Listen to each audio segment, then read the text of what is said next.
Hey, horror fans, welcome back to Jay vs. Horror and another episode of 90s Thriller Rewind. Today we're going to be talking about 1994's Silent Fall.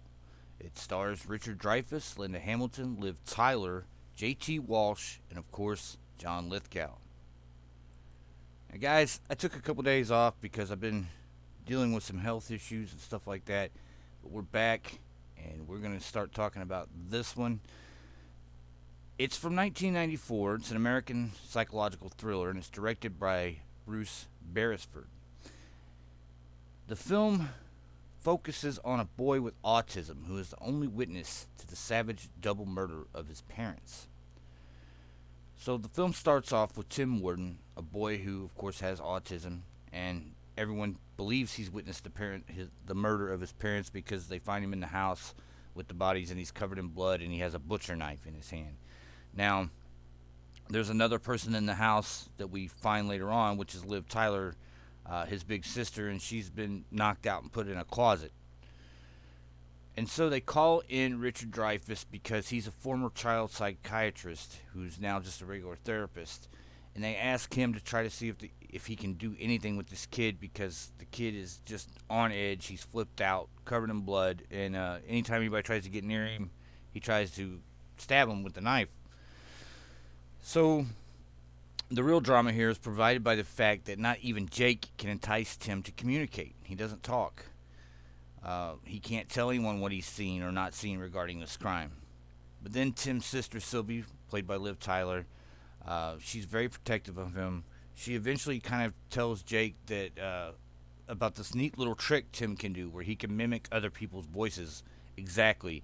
It's almost a little cheesy in the movie because it's obviously just the audio of someone else, and it's not done really well. It kind of looks like a bad dub when they do it.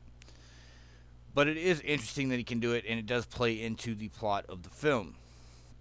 Now, Sylvie becomes concerned about Jake's care of Tim when she finds out that Jake was involved with another patient who committed suicide, and he was implicated to be at fault for that. Jake gradually befriends Tim, and at first Jake thinks that Tim is trying to communicate by cutting up playing cards. And so after Jake learns about his little trick he can do with the voices, he learns how to trigger his memory. And the way he does that is by using this phrase that he heard on the night of the murder, goddamn. And he'll say it just like that. He'll be like, goddamn. And the kid will start into it, goddamn, and then on, and he's starting to get somewhere with this.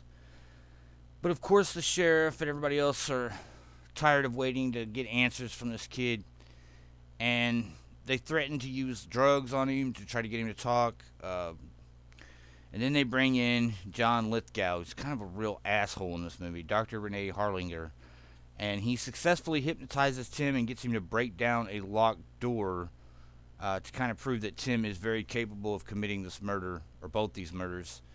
And so the sheriff does see that as proof of Tim being stronger than what it looks, and he concludes that Tim was probably the murderer after he finds some photographs that show that Tim's father was actually molesting him.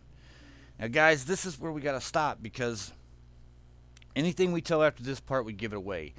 And to be honest with you, I'd say the real flaw in this movie is that it gives itself away way too early on. And you kind of have to be dumb not to get it. There's a lot of red herrings.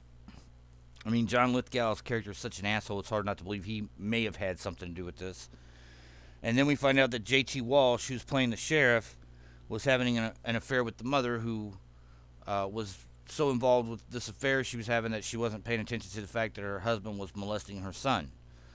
And I mean, there's a lot of red herrings here, so that, does help a little bit, but I think you have to be really dense to not get this one pretty early on. So it's not really about whodunit in this one, although it is. They try to frame it like a whodunit. For me, it was more about just the story and watching it unfold, and Richard Dreyfuss's performance is amazing in this, trying to reach this child who nobody else has ever been able to reach. And of course, the actor here that plays Tim is Ben Faulkner, and man, what a great performance by him. Also, this is Liv Tyler's first on-screen performance in a feature film, and you have to admit that she does a pretty great job. And then you have all these great background characters like Linda Hamilton as Jake's wife, and John Lithgow as the other doctor, and of course J.T. Walsh as the sheriff. So some great character work in here. It's an odd role for Linda Hamilton. She's usually a little bit bigger star than just playing the wife.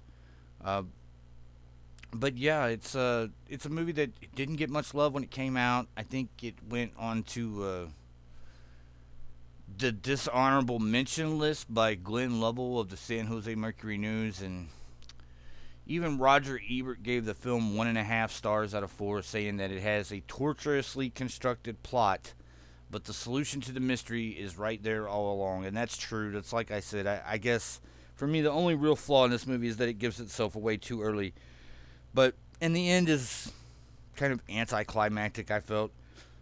But other than that, it's very good. That first, especially the first 2/3 of the movie where we see Dreyfuss trying to reach this kid, the acting is really great.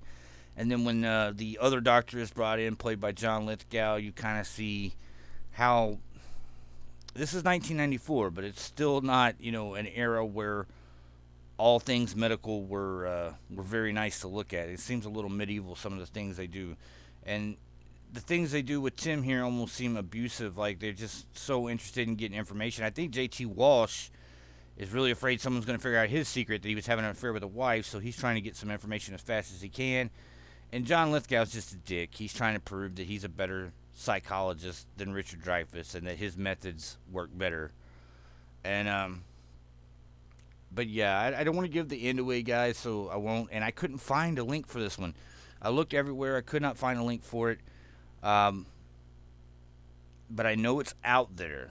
I don't know how else to put it besides that. Wink, wink. I'm sure if you look hard enough, you can find a copy of Silent Fall from 1994. Guys, that's all we've got for this week. Thanks for listening. And we'll talk to you the next time we've got something worth talking about. Bye.